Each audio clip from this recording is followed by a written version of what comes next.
Hello students, आप लोगों का स्वागत है मेके जी क्लासेस पर। और जैसे कि आप लोगों को पता है कि आज हम लोगों का लेक्चर नंबर 3 ये रहने वाला है।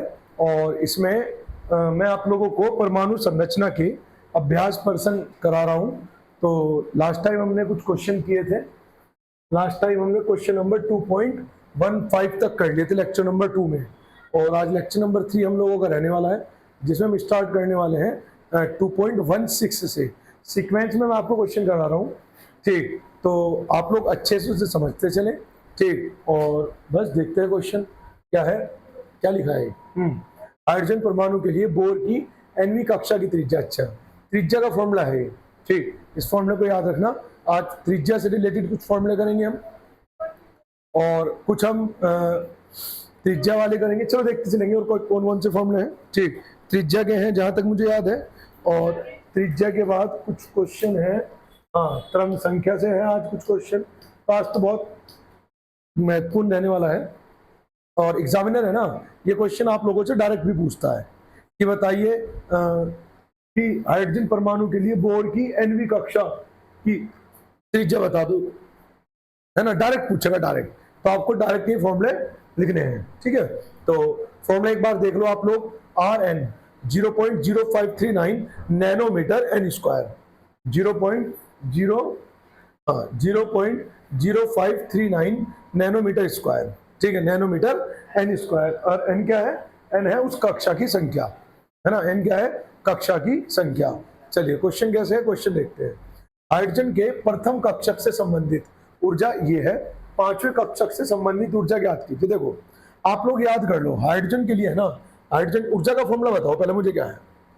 मैंने आपको लास्ट क्लास में बताया था, बिल्कुल। ऊर्जा का फॉर्मूला था किसी भी कक्षा में, ऊर्जा का फॉर्मूला है 2.18 माइनस इंटू 10⁻⁻18, ठीक, -18 इंटू आगे क्या है, Z square upon N square, ठीक। अब एक चीज समझो, अगर मैं हाइड्रोजन परमाणु की बात कर रहा हूं, इसकी बात कर रहा हूं, हाइड्रोजन परमाणु, एक सेकंड बोला भाई, एक सेकंड बोला बस। हाँ जी अब ठीक है, देखो, हाँ जी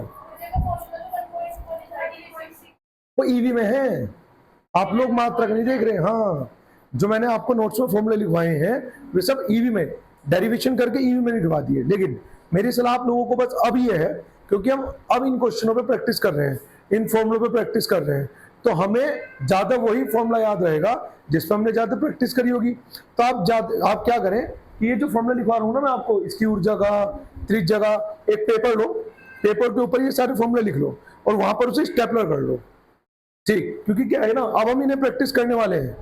अब क्या है कि हम इन क्वेश्चन में प्रैक्टिस कर रहे हैं, तो मुझे लग रहा है कि हम आगे भी इन फॉर्मूलों को याद रख पाएंगे। मैंने वहां पर डेरिवेट करके ईवी के फॉर्मेट में कन्वर्ट करके दिखाया था। बाद में लिख लेना कि इतने ईवी बराबर इतने जूल, इसी वीडियो में भी है, पहले लेक्चर में लिखा हुआ भी है, उसके नीचे लिख लेना। अगर ईवी में कन्वर्ट करना हुआ तो गुना या भाग करके से मैनेज कर लेंगे।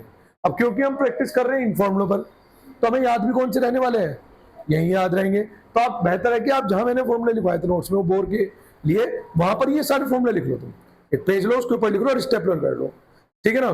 चलिए हाँ देखो, अब मुझे एक चीज बताओ, देखो अगर जेड का मतलब क्या होता है, परमाणु क्रमांक, जेड का मतलब कितना है, परमाणु को। अच्छा हाँ सुनो, तुम लोग तो इस बैच में आते हो ना, इसकी भी क्लास रहेगी आपकी कल की, इस वाले लेक्चर की भी क्लास रहेगी आपकी। किस टाइम है, 8 से 10, है ना। और इस वाले लेक्चर की क्लास है 10 बजे के बाद, ठीक। तो इसमें भी आना है 10 से 11:30, 1.5 घंटा क्लास रखेगा, ठीक है ना। 10 से 11:30, तुम्हें 8 से 11:30 रहना, बिल्कुल 10 से 11:30।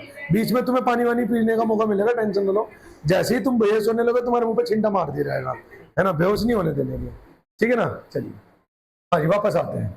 हाइड्रोजन के प्रथम कक्षक से संबंधित ऊर्जा ये, अच्छा हाँ जो मैं बता रहा था, हाइड्रोजन का परमाणु क्रमांक कितना है, 1, और हाइड्रोजन का प्रथम कक्षक का है तो n की वैल्यू फिर से 1।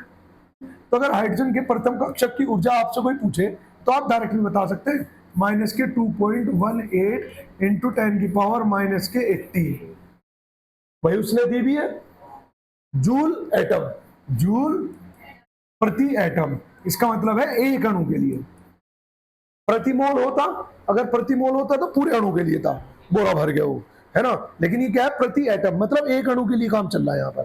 ठीक, अब मेरी बात को आगे समझेंगे। देखो उसने कहा 5 कक्षक की बताओ, तो आपको ज्यादा झंझट में नहीं पड़ना भाई। हाइड्रोजन के लिए पहले कक्षक की भी यही होती है, 5 कक्षक की पूछ ली तो आप ज्यादा टेंशन में पड़ो ही ना। आप सीधा 5 कक्षक की ऊर्जा निकालो, E5 बराबर कितना हो जाएगा, माइनस के 2.18 इंटू 10 की पावर माइनस 18 इंटू जेड कितना है आपका, जेड है 1 अपॉन 5 का स्क्वायर 25। बात समझ में आ गई कि नहीं आ गई? ठीक, तो इसे कैलकुलेट कर लेंगे, पॉइंट हटाएंगे तो 2 जीरो ही रही। अब ये 2 जीरो ऊपर जाके माइनस हो जाएगा तो 10 की पावर माइनस 20 हो जाएगा। 25 से डिवाइड करते हैं, 25 अट्ठे 200, बचा कितना है अपने पास 18, एक पॉइंट लगाया ये हो गया 180, 25 सत्ते 175, बचा 5, 25 दूनी 50। ठीक है, तो ये कितना बन जाएगा, ये बन जाएगा 8.72 इंटू, ये आपका आंसर है जूल में। टाइम ही दिया उसने जूल, तो आपका आंसर भी किस में आया, जूल में। यहां तक कोई दिक्कत हो तो बताओगे। ये ऊर्जा की वजह से बस फॉर्मूले में है तो इसमें ले लिया, ठीक है ना। चलिए किस में, वहां पर माइनस दिया गया, हाँ तो फिर आंसर में भी माइनस आएगा, ठीक है ना। अब मेरी बात को आगे समझो, मैंने आपको सुनना मेरी बात को, मैंने अगर बाई चांस ऐसा ना होता, पहले कक्षा की ऊर्जा वो काल्पनिक रूप से अपने पास से कुछ भी दे देता आपको, वो कहता पहले कक्षा की ऊर्जा x है, कह सकता था। अब बताओ पांचवे क्या है, तब हम डेरिवेट करते हैं। क्या डेरिवेट करते हैं, हम लोगों को पता है E1, मतलब मैं ऐसे समझाने के लिए बता रहा हूं आपको, E1 या E1 में कह के En समझ लो तुम, En1 है ना, क्या समझ लेंगे, अरे अरे अरे भाई क्या कह देंगे, En1 अरे भाग जा भाई, तो परेशान कर रहा है। अब ठीक है, En1 तो क्या फॉर्मूला क्या हो जाएगा हाइड्रोजन के लिए, माइनस के 2.18 इंटू 10 की पावर माइनस 18, जेड तो 1 है ही आपका, और इसे मैं लिख सकता हूँ N1 का स्क्वायर। और ऐसे ही अगर En2 के लिए अगर मैं बात करता हूँ तो यह देखो माइनस के 2.18 इंटू 10 की power minus 18 into 1 upon N2 का स्क्वायर। और अगर मैं दोनों इक्वेशन को एक दूसरे से डिवाइड कर दूं तो ये पूरा कट जाएगा कि नहीं कट जाएगा, तो फॉर्मूला क्या बन जाएगा, En1 अपॉन En2 बराबर, ये ऊपर चले जाएगा तो ये आ जाएगा N2 का स्क्वायर अपॉन N1 का स्क्वायर। अगर बाई चांस कुछ और दे देता हाइड्रोजन की, अच्छा पहली कक्षा की ऊर्जा निकालने के लिए तो हमें मेहनत ही नहीं करनी, हम डायरेक्ट सोच सकते हैं कि भाई फॉर्मूला है NB1 ZB1, तो माइनस के 2.18 इंटू 10 की पावर माइनस 18 होगी, ठीक वही उसने दी है।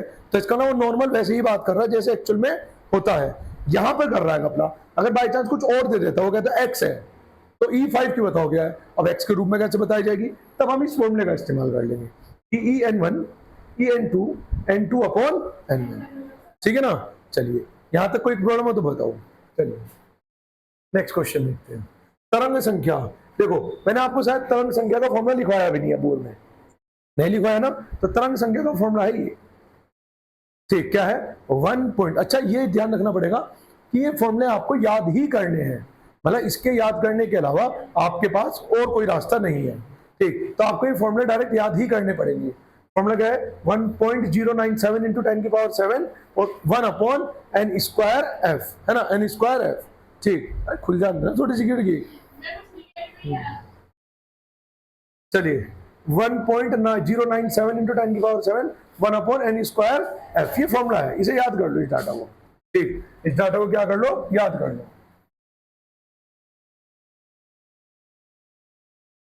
ठीक है ना। चलिए आगे, याद हो गया।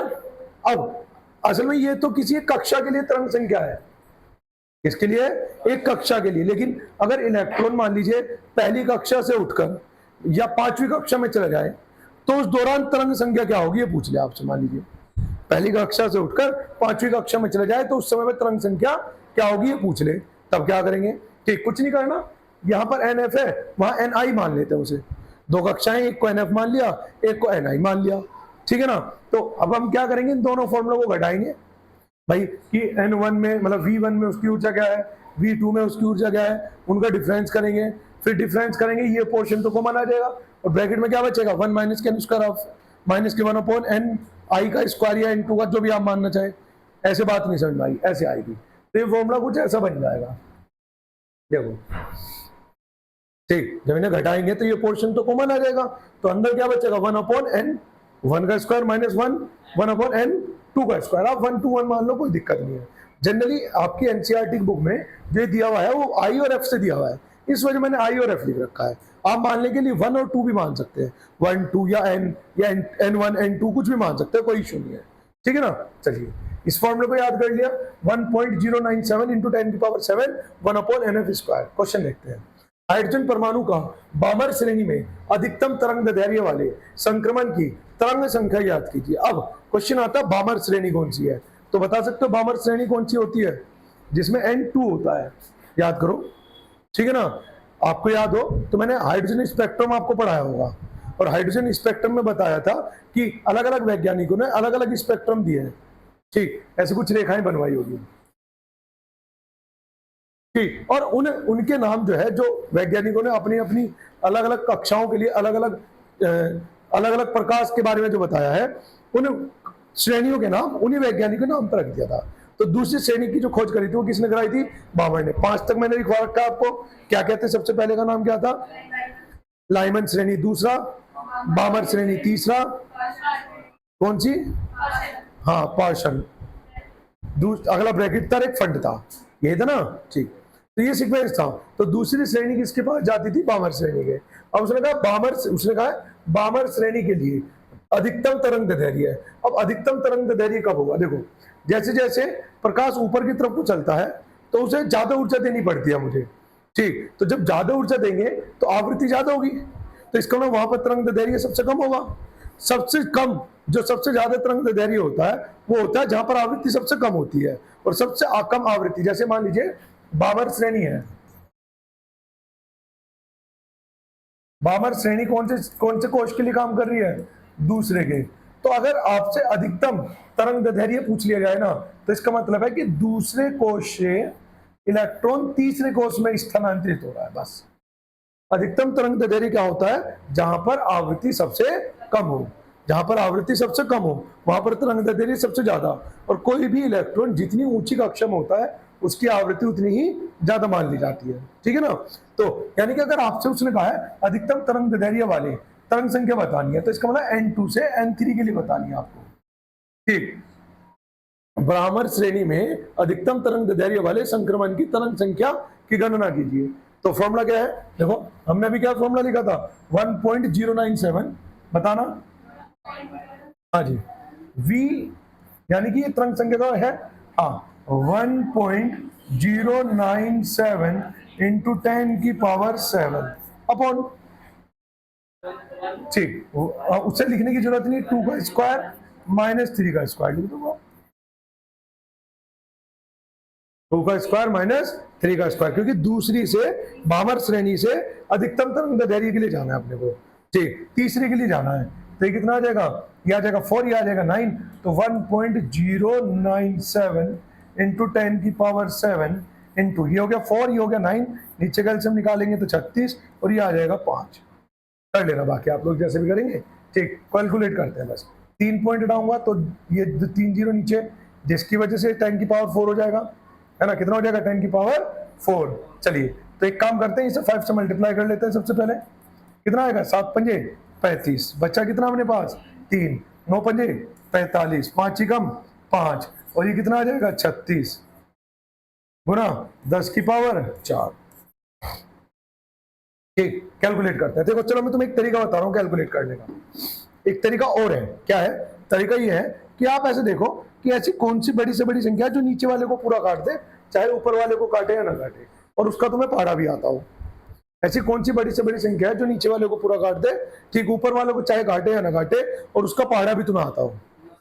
18, भाई 18 का भी तो पहाड़ा आता है हम लोगों को, तो 18 भी चला लेंगे। देखो मैं ट्रिक बता रहा हूँ आपको, लेकिन उसमें प्रॉब्लम है, एक प्रॉब्लम है, उसमें प्रॉब्लम एक ही है, चलो अभी देखेंगे। हाँ 18 दूनी 36, 18 दिया 54, बचा कितना है ऊपर, तो 0 लगा दूं, 18 दिया 54 पॉइंट।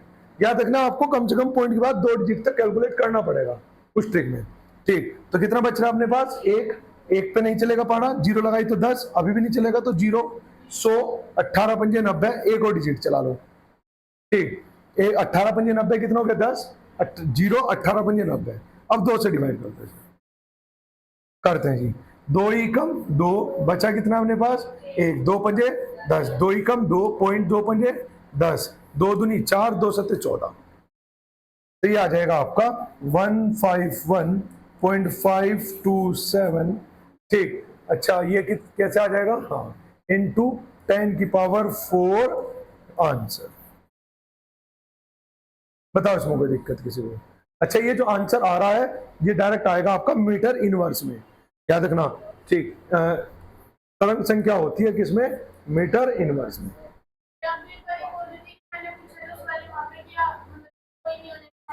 नहीं, इसका मात्रक होता है मीटर इनवर्स, क्योंकि देखो जो बामर संख्या, जो तरंग संख्या होती है ना, वो होती है 1/λ, और 1/λ तो बताया था ना, और लैम्डा का मात्रक क्या होता है, मीटर।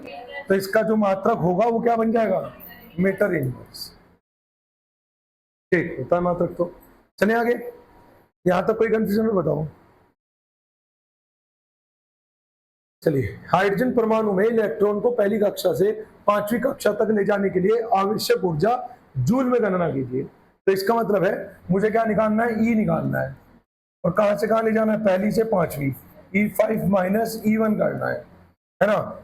जब यह इलेक्ट्रॉन तटस्थ अवस्था में लौटता है, यानी कि जितनी ऊर्जा यहां से वो एब्जॉर्ब करेगा, समझो, जब तटस्थ अवस्था में लौटने की बात हो रही है तो जितनी ऊर्जा ये एब्जॉर्ब करेगा, जब वापस आएगा उतनी ऊर्जा उत्सर्जित कर देगा। ठीक, तो सबसे पहले तो किस तरंग दैर्ध्य का प्रकाश उत्सर्जित करेगा, तो आप क्या करेंगे, सबसे पहले तो आप ई निकालो, ई सभी लोग करेंगे, आप सभी लोग करेंगे। चलिए करें फटाफट। चलो मैं करके दिखाता हूं, क्या था फॉर्मूला, -के 2.18 इंटू 10⁻⁻18। ठीक, और यहां पर क्या था, 1/n5 का स्क्वायर माइनस 1/n1 का स्क्वायर। क्लियर है यहां तक की बात? ठीक, n5 का मतलब है 5वीं कक्षा, तो हो जाएगा 1/25 माइनस n1 का मतलब है तलस्थ, उसने क्या कहा है, कहां से कहां ले जाना है हमें, पहली कक्षा से 5वीं कक्षा, तो 1 का स्क्वायर हो जाएगा बस। ठीक, और ये कितना आ जाएगा, -के 2.18 इंटू 10⁻⁻80। ठीक है सर, आगे चलते हैं। तो ये हो जाएगा एलसीएम 25 आ जाएगा, 25 माइनस 1, तो यहाँ पर बचेगा 24/25, माइनस में बचेगा वो प्लस हो जाएगा, वो बाद की मुद्दा है। अब एक चीज समझो, जब हम नीचे की कक्षा से इलेक्ट्रॉन को या किसी भी चीज को उसकी उच्च कक्षा में पहुंचाएं तो हमें उसे ऊर्जा देनी पड़ेगी, तो ऊर्जा देनी है तो मतलब प्लस रहेगा। ठीक, तो ये आ जाएगा कितना, 2.18 इंटू 10⁻⁻18। ठीक, इसे कैलकुलेट करेंगे तो ये कैलकुलेट करके 2.09 समथिंग आएगा, करके देख लेना आप। ठीक, 2.09 समथिंग कुछ आ जाएगा। ठीक, अच्छा मैं एक तरीका और बताऊं आपको, चलो मैं तरीका बताता हूँ, एक पेपर में काम आने वाला तरीका। जब कभी भी आपको है ना किसी संख्या को 5 से डिवाइड करना हो, तो आप उसे मतलब जब कभी भी 5 से डिवाइड करना हो या 25 से डिवाइड करना हो, तो आप उसे डिवाइड मत करा करो कभी भी। आप क्या करें, जैसे 25 है तो ऊपर नीचे 4 से मल्टीप्लाई कर दो, नीचे से हो जाएगा, ऊपर क्या बचा 24, तो पहले 24 की गुना कर लो, फिर 4 की गुना कर लो। डिवाइड करने के मुकाबले ज्यादा आसान है, क्योंकि अगर डिवाइड भी करोगे तो 24 की तो मल्टीप्लाई फिर भी करनी है। ठीक, तो देखो 24 8 192, बचा कितना 19, 24 ही कम 24, 24 और 9 33 43। ठीक, बचा कितना अपने पास 4, 24 दूनी 48, 48 और 4 कितना आ जाएगा 52। बार दोबारा से देख लेते हैं गुना, 24 8 192, 19 बचा, 24 ही कम 24 और 19 कितना हो जाएगा, 24 और 19 कितना होगा, तो 24 और 10 34 और 9 33, बचा कितना है 3। ठीक, 24 दूनी 48 और 3 गलत कर रहे हैं हम, 51। ठीक, यहां पर आ जाएगा क्या आपका 51। ठीक, और वो जो पॉइंट है उसे हम बाद में देख लेंगे, है ना, नीचे ले जाते हैं। चलो 2 0 बाद में मल्टीप्लाई करेंगे 4 की, तो कितनी ये रफ का काम है ना। वहां पे एक्चुअल जहां पे सॉल्यूशन कर रहा हूँ वहां तो मत करके दिखाना है। 4 दूनी 8 और ये कितना हो जाएगा 4 ते 12 हासिल को 1 और ये कितना हो जाएगा 4 और 1 9 और 8 पंजे 4 पंजे 20 और 2 जीरो नीचे हैं गुना बस। और 2 जीरो वैसी भी तो है 100 वाली, 2 जीरो तो पॉइंट वाली है लेकिन 2 जीरो 100 वाली भी तो है गुना 10 की पावर माइनस के 18। तो ये ऊपर जाके और माइनस हो जाएगा। ठीक, तो मैं एक काम करता हूँ 1 2 3 4 ये 4 पॉइंट पीछे शिफ्ट कर देता हूँ। क्या आ जाएगा 2.0928 इंटू 10 की पावर माइनस 80। यही लिखा भी था मैंने स्टार्टिंग में, कैलकुलेशन का सॉल्यूशन 2.09 समथिंग लिखा था। ठीक है ना। उसने पहला क्वेश्चन पूछा है कि जूल में आवश्यक ऊर्जा, तो क्या मेरे पास ऊर्जा आ चुकी। ठीक, तो पहले क्वेश्चन का आंसर आ चुका। ठीक, ये रहा। दूसरा क्या पूछा है,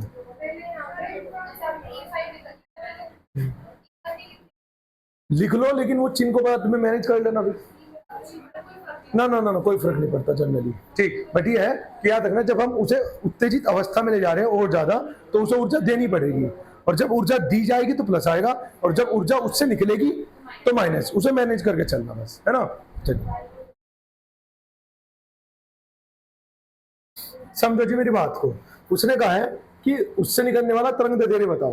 भाई कोई इलेक्ट्रॉन पहली कक्षा से जब 5वीं कक्षा में गया तो कुछ ऊर्जा उसने ग्रहण करी।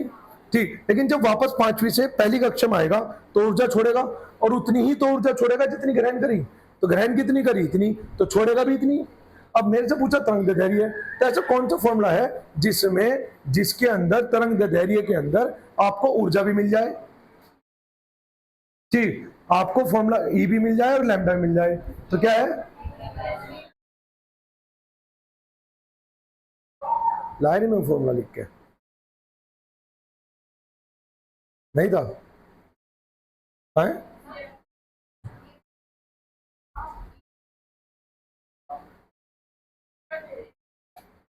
मैं ऐसा फॉर्मूला चाह रहा हूं जिसमें आपको ऊर्जा भी पता हो और लैम्डा भी पता हो।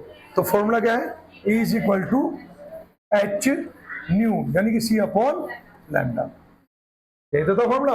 E कितना आ गया आपका 2.09। मैं लिख के लाया था, पता नहीं वो कहाँ लिखा हुआ नहीं है, वो चेक कर रहा था। ठीक, मुझे लैम्डा बताना है तो एक काम कर लो ना, नहीं मैं तो ये सारा ही मिटाऊंगा अभी। देखो मुझे लैम्डा बताना है तो लैम्डा बराबर क्या हो गया एच सी अपॉन ई। एच बोले तो कितना है 6.62 इंटू 10 की पावर माइनस 34। ठीक, जूल वो जब सब कुछ मैनेज हो जाएगा अपने आप ही। और सी की वैल्यू कितनी है, सी है 3 इंटू 10 की पावर 8 अपॉन लैम्डा कितना है, ई कितना है, ये वाला ई होगा 2.09। बस इतना ही लिख लेते हैं इंटू 10 की पावर माइनस के 18। ठीक है ना, इसे कैलकुलेट कर लेना, आपका आंसर आपके सामने होगा। ठीक है ना, बस यही होगा आपका आंसर। ठीक, बस ठीक, तो चले फिर आगे, इसे कैलकुलेट कर लेना। कुछ कैलकुलेशन आप करें, कुछ मैं कराऊंगा।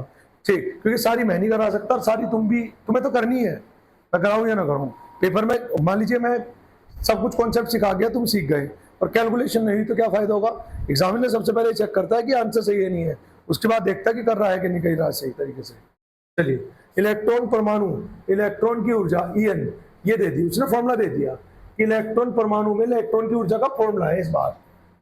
क्या है जी formula, En is equal to minus के 2.18 इंटू 10 की power minus 18 upon n square. ये तो हमें पता ही है, हाइड्रोजन परमाणु के लिए, किसी भी परमाणु के लिए ऊर्जा का फॉर्मूला क्या है, Z square upon N square.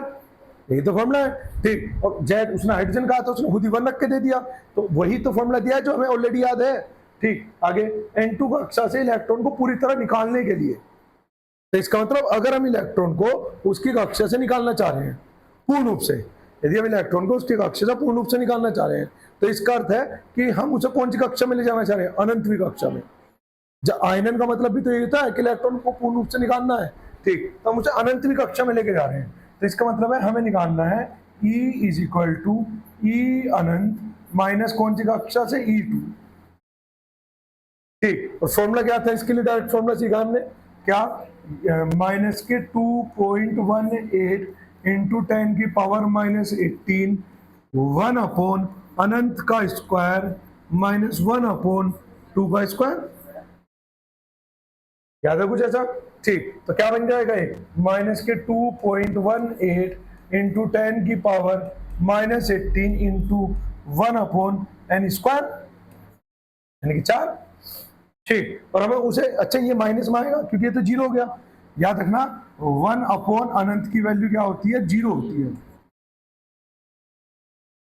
1 upon अनंत की वैल्यू क्या होती है सर? तो 1 अपॉन अनंत की वैल्यू होती है 0। ठीक, तो ये 0 तो ये माइनस में आएगा। अब ये माइनस और ये माइनस मिलकर प्लस हो जाएंगे। ठीक, 4 से डिवाइड करते हैं। 4 पंजे 20, बचा कितना? 1, यानी कि 18। 4 चौक 16, बचा 2। ठीक, अच्छा पॉइंट हटा के मैं 2 जिन्होंने नीचे लेके जा चुका इसका पहले, अब भाग कर रहा हूँ। ठीक, तो 16 बचा 2, पॉइंट लगाया, 4 पंजे 20, 2 पॉइंट और पीछे करेंगे तो क्या मैं इसे लिख पाऊंगा? 0.545 इंटू 10 की पावर में -18। आप चाहें तो इसे लिख सकते हैं, इधर लेके आएंगे तो माइनस 1 पॉइंट शिफ्ट करेंगे, तो जब इस साइड शिफ्ट करते हैं तो माइनस में आ जाता है, तो आ जाएगा 5.45 इंटू 10 की पावर -19 आंसर। बताओ यहाँ तक कोई दिक्कत? अब उसने कहा है प्रकाश की सबसे लंबी तरंगदैर्घ्य क्या होगी जिसका उपयोग इस संक्रमण के लिए किया जा रहा है। मतलब अपने को ऊर्जा तो पता चल गई, तो उस ऊर्जा की तरंगदैर्घ्य बतानी है। तो फॉर्मूला फिर से वही जो अभी लगाया, कौन सा? E is equal to HC upon lambda. ये आप खुद करेंगे आगे, है ना? सारा डाटा है, कैलकुलेशन भी आपको ही करनी है और वैल्यू भी पुट आपको ही करनी है। ठीक है, चलिए नेक्स्ट क्वेश्चन पे चलते हैं। ये रहा नेक्स्ट क्वेश्चन। 2.05 इंटू 10 की पावर 7 मीटर प्रति सेकंड वेग से गति कर रहे किसी इलेक्ट्रॉन का तरंगदैर्घ्य। अब ऐसा कौन सा फॉर्मूला है जिसमें वेग भी आ जाए और तरंगदैर्घ्य भी आ जाए? ठीक, कहाँ है उसमें वेग? कहाँ है? हाँ, वेग कहाँ था उसमें? उसमें तो ऊर्जा थी या लैम्डा था, वेग तो नहीं था।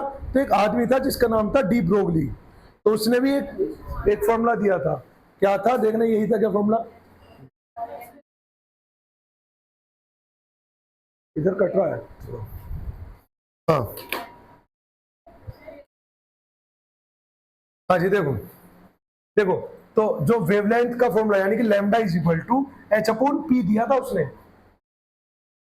डी ब्रोगली ने क्या कहा था कि कण की तरह भी काम करता है और उसके अपने संवेग की भांति भी काम करता है। उसकी स्थिति मतलब कोई भी एक कण द्वि प्रकृति का होता है, किसने कहा था? यानी कि उसमें कण भी होता है और संवेग भी होता है, तरंग भी होती है। तो कण की वजह से तो उसका तरंगदैर्घ्य हो गया था और तरंग की गति की वजह से संवेग हो गया था। बाद में जो हाइजेनबर्ग का अनिश्चितता का सिद्धांत था, उसने कहा था दोनों चीजें एक साथ बताना निश्चित नहीं है, लेकिन फॉर्मूला तो यही आ गया था उससे पहले। Lambda is equal to H upon MV. MV कहां से आता है? पी से। पी मतलब संवेग, है ना? तो ये फॉर्मूला याद रखेंगे क्योंकि अब इसकी जरूरत पड़ेगी। H is equal lambda is equal to H upon M V. तो ऐसा फॉर्मूला जिसके अंदर आपका लैम्डा भी आ जाए और ऐसा फॉर्मूला जिसमें आपका वेग भी आ जाए, तो कौन है वो? De Broglie. ठीक है ना? ठीक है, हाँ है कुछ? हाँ जी, क्या मिला? एच अपॉन पी, और एच को पी को क्या लिख रहे हैं? M we. मिल गया ना डी ब्रोगली में। चलिए, क्या है ना, देखो न्यूमेरिकल करने से ये बुक के क्वेश्चन जो मैं आप लोगों को करा रहा हूँ ना, हालांकि 11th में इतनी कोई पढ़ने की जरूरत नहीं है। ठीक, तो अब मेरे दिमाग में कमी क्यों आ रही है जी? मैं इतना पढ़ा रहा, सिंपल सिंपल करा दूं, 15-20 क्वेश्चन करा दूं, काम हो जाएगा। मैं तुम्हें तैयार कर रहा हूँ 12th में मेहनत करने के लिए।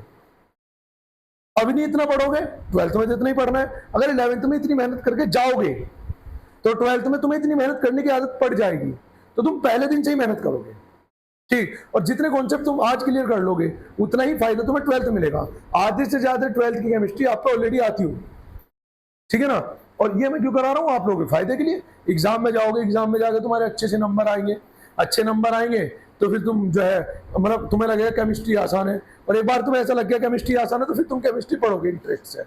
कोई भी चीज तभी पढ़ता है, कोई भी बच्चा जब उसे आसान लगती है कोई चीज, और लगती है भारी तो बेकार हो जाती है। ठीक, मुझे हिस्ट्री सबसे बेकार लगती है।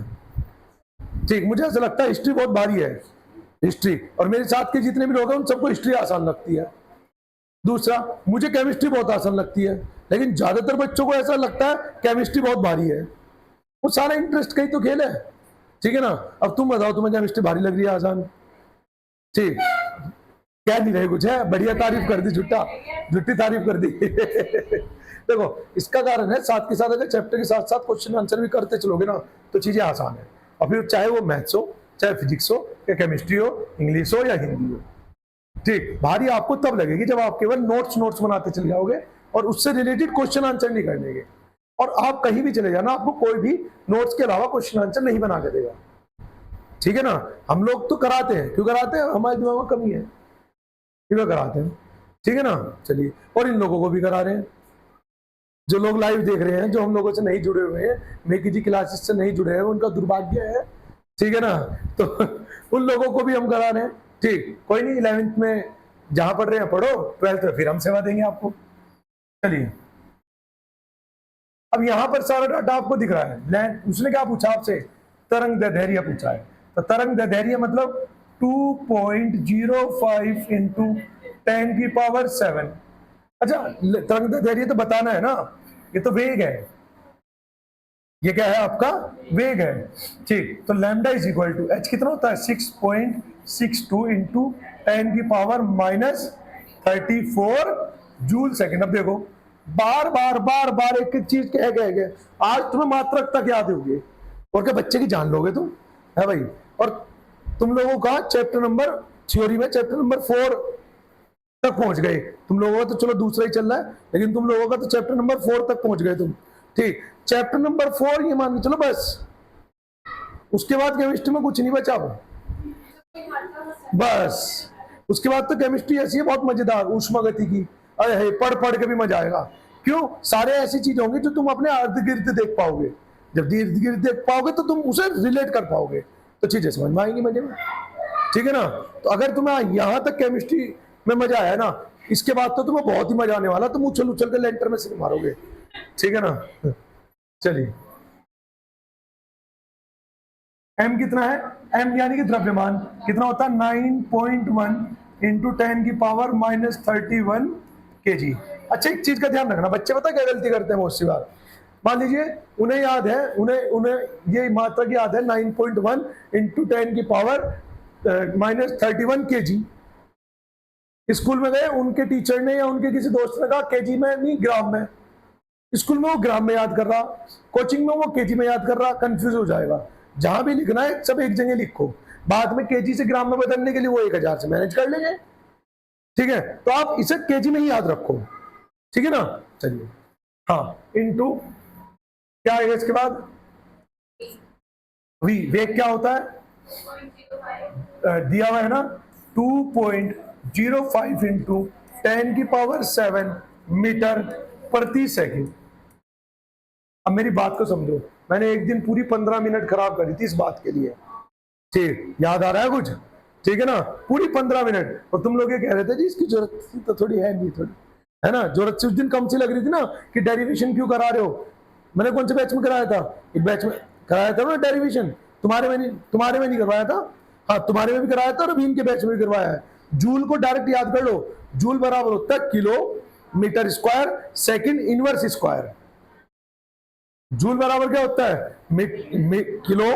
Kilogram metre square. मैं लिख देता हूं, ये याद कर लो, बहुत काम की चीज है, बड़े काम का बंदर, है ना। Kilo metre square second inverse का स्क्वायर, ये जूल होता है, ठीक।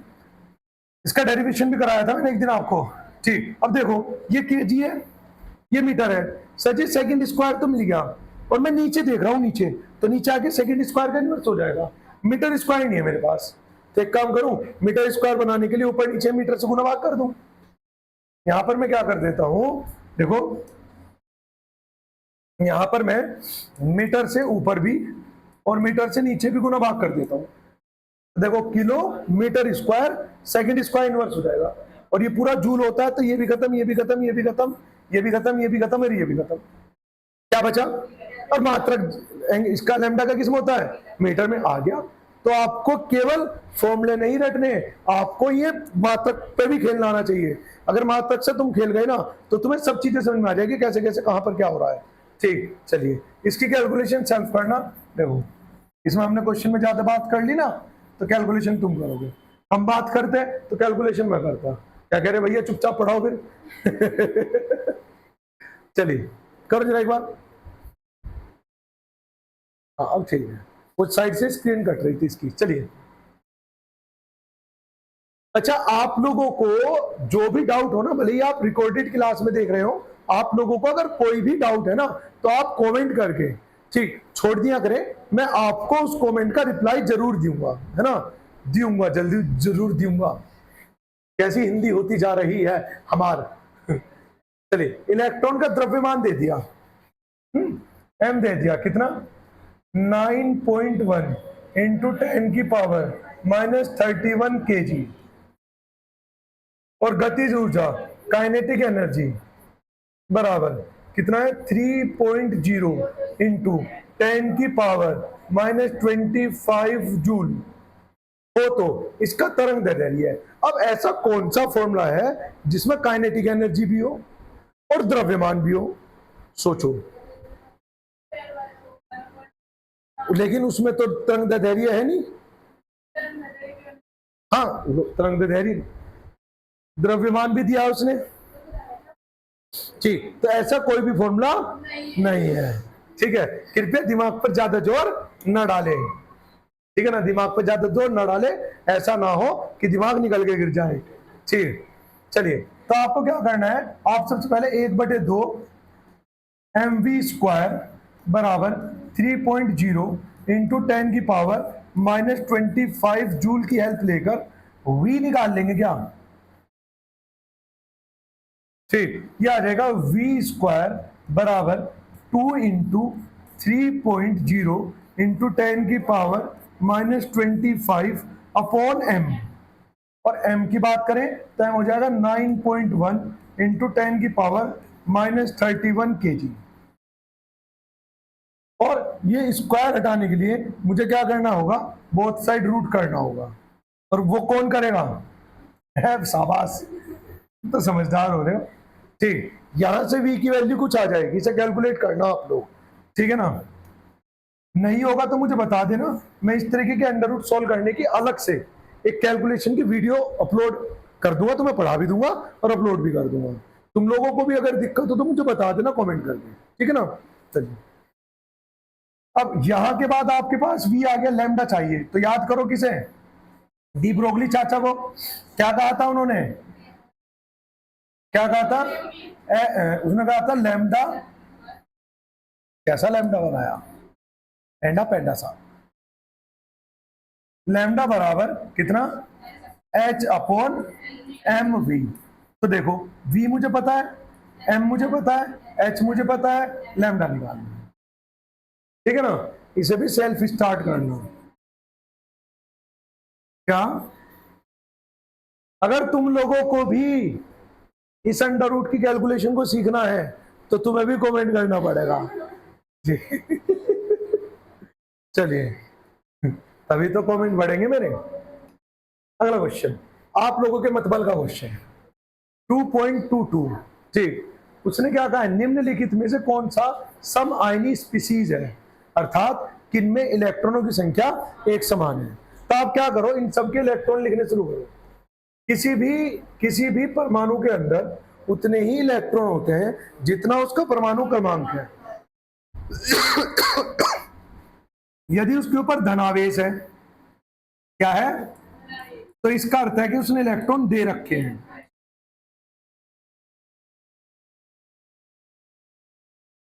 और यदि उसके ऊपर ऋणावेश है तो इसका अर्थ है कि उसने इलेक्ट्रॉन ले रखे हैं। बताओ बात समझ में आई या नहीं आई। अब मुझे Na का परमाणु क्रमांक बताओ, 11। अगर 11 है तो इसका मतलब इसके अंदर जो प्रोटॉन है, मैं यहां पे लिखता चलूंगा सबके, अगर इसके अंदर प्रोटॉन है 11 लेकिन इसके ऊपर आवेश है, तो इसका मतलब इसके अंदर इलेक्ट्रॉन एक कम है, ठीक है जी। दूसरी बात करते हैं, दूसरा क्या है, के, क्या नाम है इसका, बहुत अच्छे, इसका परमाणु क्रमांक बताओ, 19, पक्का पक्का, अर्के का है ना, अर्के का। तो अगर प्रोटॉन इसके अंदर 19 है तो इलेक्ट्रॉन कितने होंगे छोटे, 18। Mg कितना परमाणु क्रमांक, 13। सही सही बोलो, इसके ऊपर 2 प्लस आवेश है, मतलब 2 इलेक्ट्रॉन दे रखे हैं। प्रोटॉन की संख्या अगर 12 है तो इलेक्ट्रॉन भी कितने होने चाहिए, 12, लेकिन 2 इलेक्ट्रॉन दे दिए तो कितने हो गए, 10। हाँ जी, कक्का बताओ, 20, अर्के का याद है ना, ठीक, तो ये हो जाएगा 20, ये हो जाएगा 2 प्लस, ठीक। तो सी, कैल्शियम की अगर बात करें तो 2 प्लस होने का मतलब है, वैसे तो प्रोटॉन इसमें 20 ही है, लेकिन इलेक्ट्रॉन कितने हो जाएंगे, उससे 2 कम, यानी कि 18। आगे चलते हैं, इसका नाम बताओ, बहुत अच्छे, परमाणु क्रमांक बताओ, सोच समझ के बताओ, पक्का।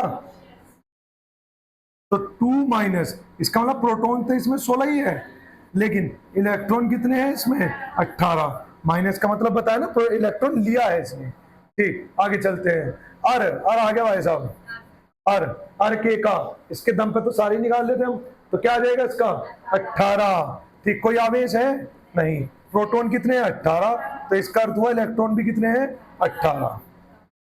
अब उसने कहा कि सब इलेक्ट्रॉन ही बताओ, तो एक जैसे इलेक्ट्रॉन देखो किस किस के अंदर है, इनमें तो इलेक्ट्रॉन की संख्या है 10, तो ये कौन कौन है, Na पॉजिटिव और Mg2 पॉजिटिव।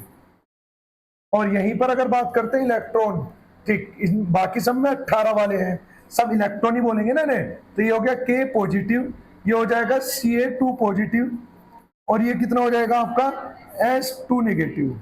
आंसर उसने ये चुका है, भूल चुक लेनी देनी। बताओ यहां तक कुछ भी समझ में आया हो तो तुम्हें, हाँ ठीक, चलिए। अरे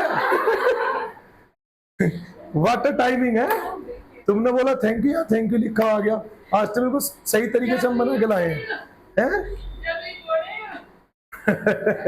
चलिए, तो आज की क्लास यहीं पे करते समाप्त, लेते हैं अलविदा, मिलते हैं लेक्चर नंबर 4 में। कल को लेक्चर नंबर 4 थोड़ा बड़ा रहने वाला है, मतलब जनरली आज कितनी देर का बन रहा है, 42-43 मिनट का है।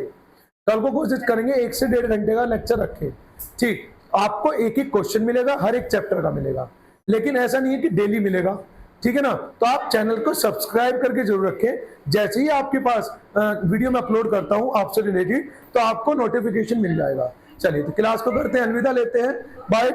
और रुक जाओ भाई, सिर अड़ गए तुम्हारे यार, रुक तो जाओ।